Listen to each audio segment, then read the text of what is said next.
Hello and welcome to post-match reaction to the Hurricanes versus the Blues, brought to you by DrivingMaul. Hi, I'm Paul, the guy behind DrivingMaul, your best place for rugby opinion and predictions. So this one finished up 24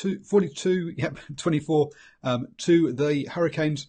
But if you look at some of the possession stats, the Blues definitely had plenty of opportunities.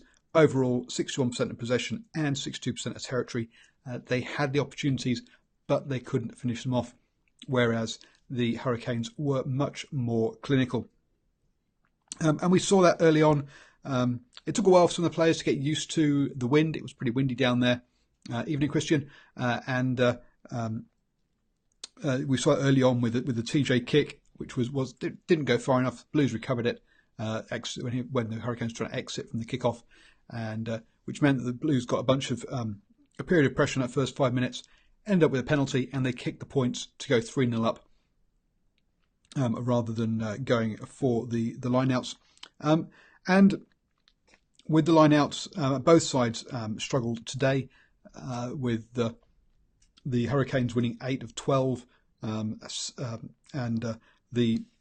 that's only 2/3 of them, and the Blues winning 6 of 8, so losing 2. Hurricanes particularly had problems at the front of their lineout. When they went to the back of the lineup, they had much more success. And we also had both, especially towards the end of the second half, both sides not being able to throw straight either, which was a bit disappointing for teams at this level. The Blues kept on creating pressure, but we had a couple of balls thrown straight out on the full by the Blues, passing to players.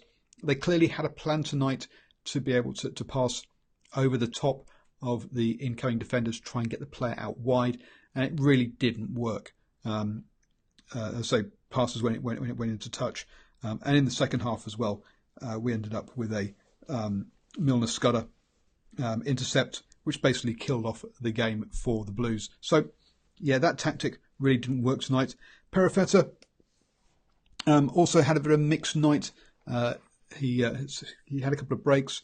He also had a kick charge down, and in this first half, there's a kick on the floor.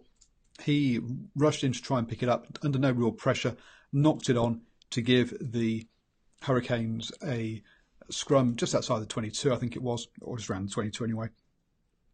First time the Canes had an opportunity to attack, and off the back of that scrum, Laumapi burst through and gave offloaded to Sevilla, who basically went over pretty much untouched for the try. And that was to become pretty much a theme of this game. Set piece in the Blues half. Ball comes out, goes to Laumapi, he bashes through, and the Hurricanes score. And that was pretty much, and that happened 3 times in that first half, twice off scrums, once off a line out, to give the Canes a 21-3 lead after 35 minutes. Clearly, there was some other stuff that went on, but at the end of the day, that's kind of how they scored the points. And so, whilst Jack's saying very good from the Canes really struggled to score points off that wasn't offset piece, particularly in that first half. So all their points came off set piece in that first half. We had Bowden trying a crossfield kick. I mean, something we saw from him a lot 2 years ago. Today, not coming off, even if anything, going backwards to Milner Scudder. But the Blues were throwing it into the off the pitch. Perifetta tried to kick to the corner and missed, and the kick went dead. So hence a Blues opportunity for pressure turned into a Hurricane scrum. And the Hurricane scrum tonight was the dominant scrum, solid on their own set piece. And while it says the Blues won 8 out of 8 of their scrums, quite a lot of that was messy ball as the scrum was going backwards. So the Hurricane scrum much more dominant tonight and set. And one of the interesting things in the second half I noticed was that once Akiri had made that break, Akiri Iwani, down the blind side off one of the scrums, and what you saw then was that the flankers were the flanker on that side were much more aware of having to get off and tackle him quick, and hence the Hurricanes' scrum became less dominant because they weren't pushing as hard because they needed to be able to get off. And so that kind of nuance is is really important to try and steady a scrum, because up until that point, that scrum had been pretty messy and going back. In the end, it's Rieko Ioane, clearly, funnily enough, top try scorer for the Blues. I think it's 10 tries so far this season. Was the guy to break the try drought for the Blues in that first half. Blues got the ball off a box kick, and then Rieko basically looped around and managed to outpace Geordie. There was no way Rieko was ever passing that ball. He had two players outside him that could go in. One of them could have easily cut back behind him, got the ball closer to the sticks. But no, he only had eyes for one thing, and that was for a try in the corner and outpacing Geordie Barrett. Perifetta got the kick over, which closed it to 21-10.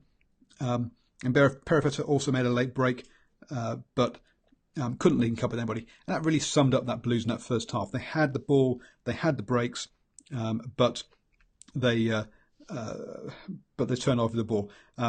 12 turnovers for the Hurricanes, 23 for the Blues. Gives you an idea that the Blues, how much the Blues wasted their opportunities.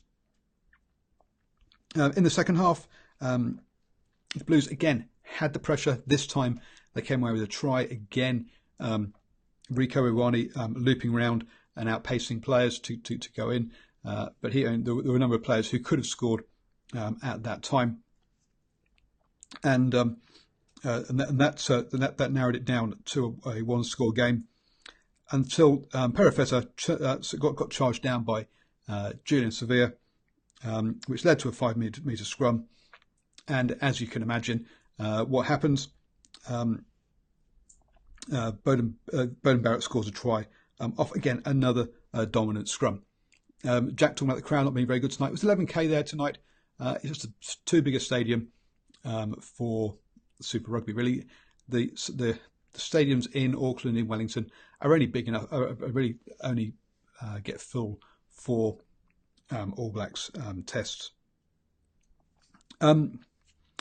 And so we had that one. Then immediately, I said that scrum, another try. So 4 tries by the Hurricanes so far, all of them off first phase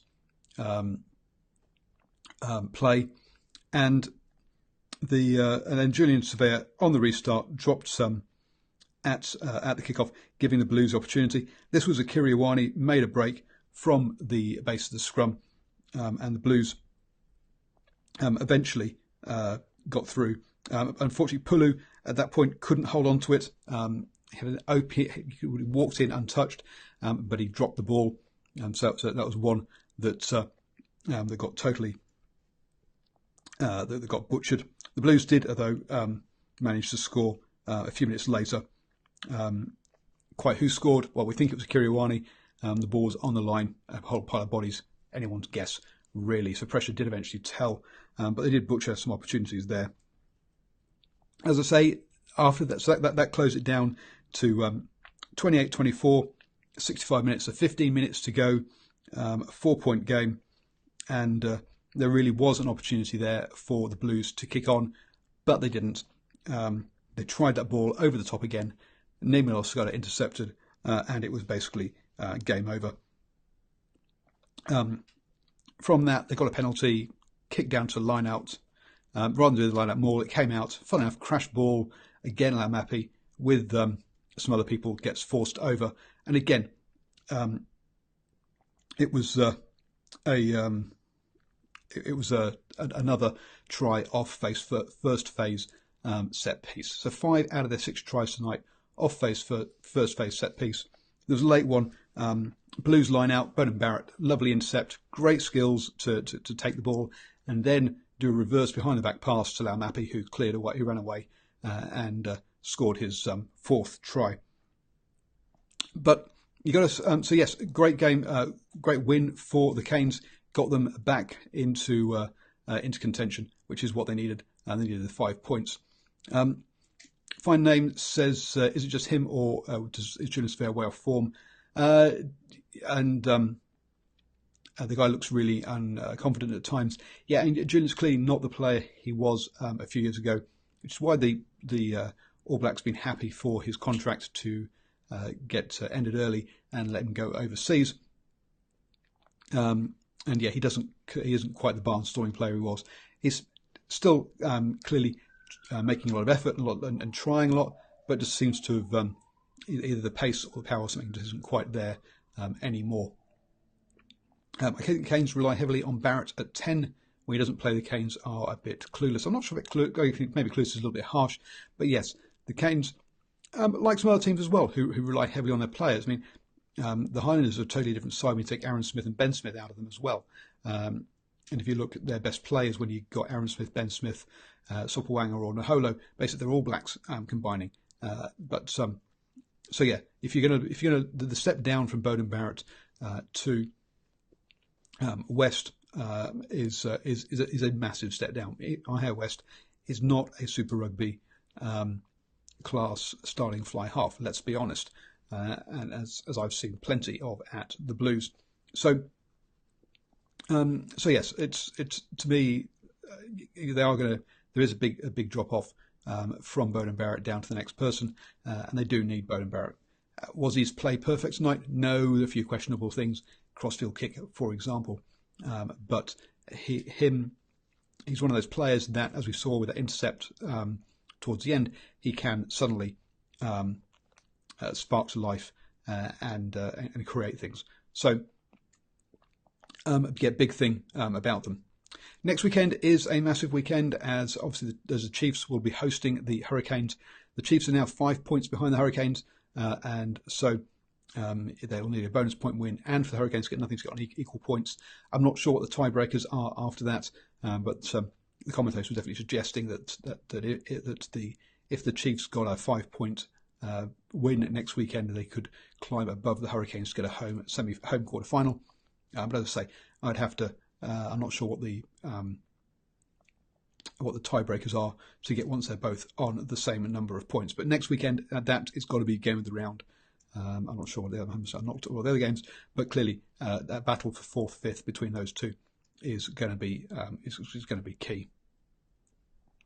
So Hurricanes back on track, but still question marks over their ability to score away from first phase and set piece. So if you maintain your discipline, you've got a good chance, and that's something the Blues didn't do. I mean, 8 penalties each, Hurricanes and Blues, but 12 scrums for the Hurricanes. They won 11 of them. Plenty of opportunities there to attack. So a big thing about so far too much drop ball.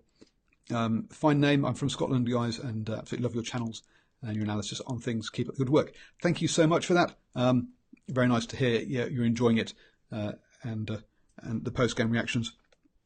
So yeah, Blues plenty of territory, plenty of possession, not clinical enough, turn the ball over too often, and set piece was the big thing that won this for the Hurricanes. Anyway, thank you all very much. I'm sure you're going to go and enjoy the Waratahs versus the Sunwolves. I must admit, I'm off to bed now to have as I'm not feeling great, and also I'm back at work tomorrow morning. So enjoy everybody watching for the rest of the weekend. Oh, sorry, I'll be back after, hopefully, as long as work gets finished in time, I intend to be back after the Major League Rugby final, so you'll be able to watch that tomorrow on Facebook Live, and as I say, then join me for post-match reaction.